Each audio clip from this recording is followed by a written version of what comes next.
जोधपुर से बड़ी खबर सामने आ रही है, जहां पावटासी रोड इलाके की रहने वाली एक विवाहिता की संदिग्ध परिस्थितियों में मौत हो गई है। बताया जा रहा है कि विवाहिता खुशबू की मथुरादास माथुर हॉस्पिटल में इलाज के दौरान मौत हुई। परिजनों का आरोप है कि खुशबू को ससुराल वालों ने जहर दिया। फिलहाल परिजन अस्पताल की मोर्चरी के बाहर न्याय की मांग करते हुए बैठे हैं।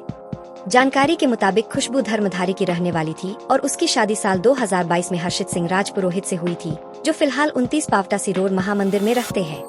खुशबू के भाई इंद्रजीत सिंह ने उसके पति हर्षित सिंह और ससुराल पक्ष पर दहेज प्रताड़ना और जहर देने का गंभीर आरोप लगाया है।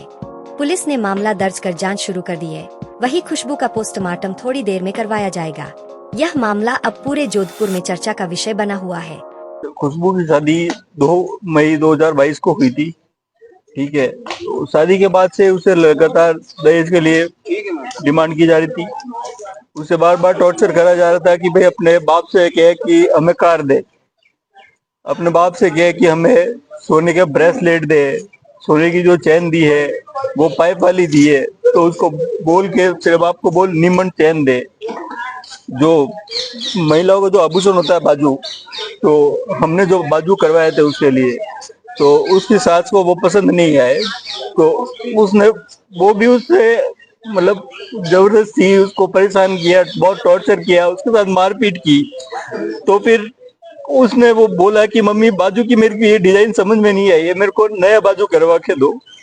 तो फिर मेरे पिताजी ने वो वापस चेंज करवा के दूसरा करवाया, थोड़ा बड़ा करवाया, जैसे कि उनकी डिमांड थी कि भाई हमें ज्यादा सोना चाहिए। तो वैसे ये छोटे छोटे घटनाक्रम ऐसे चलते रहे। तो मेरे पापा जो है वो हार्ट पेशेंट है, मदर जो है वो शुगर बीपी और थायराइड पेशेंट है।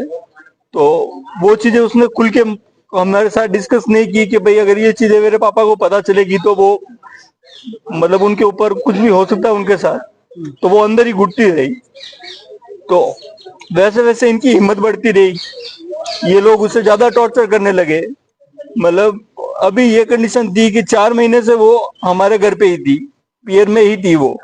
तो अभी रिसेंट अभी महीने 2 महीने पहले ही हमें ये सब चीजें घटनाक्रम उससे उसको जब देखा कि वो उदास वगैरह रह रही है, ठीक है, तो वो मतलब हमने उससे जब पूछा तो उसने मेरे को और मेरी सिस्टर को ये सब चीजें बताई कि भाई मेरे साथ ऐसा ऐसा घटनाक्रम हुआ है। अब क्या हुआ? अब आज आप लोग यहाँ आए हैं, आज आपने रिपोर्ट दी है, क्या रहा?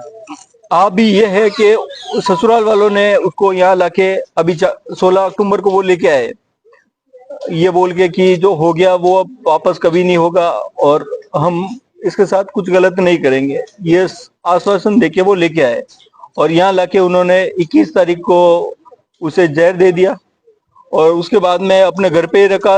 उस कंडीशन तक जब तक वो बेहोशी की हालत में नहीं पहुंच गई, उस कंडीशन में नहीं पहुंच गई कि वो बयान नहीं दे सके अपना, क्योंकि अगर उसका बयान हो जाता तो सब चीज क्लियर हो जाती कि उसके साथ क्या हुआ है। ठीक है, तो जानबूझ के उसको घर पे रखा। उसके बाद में अभी लेके आए हॉस्पिटल में, यहाँ खाना पूर्ति की। उसके बाद में मेरे को फोन किया उन्होंने 12 साढ़े 12 के आसपास कि आपके सिस्टर की थोड़ी सी तबीयत गड़बड़ हुई है, तो आप एक बार एमडीएम आ जाओ, थोड़ी सी जरूरत है मेरे को, और किसी को साथ में लेके मत आना। यहाँ जब आया मैं मेरे परिवार के साथ आया, सिस्टर की कंडीशन देखी बहुत क्रिटिकल थी। 2 दिन उसने संघर्ष किया, मतलब उसने अपने जी जान लगे, पर वो नहीं उबर पाई, वो तड़पती रही। तड़प तड़प के मर गई।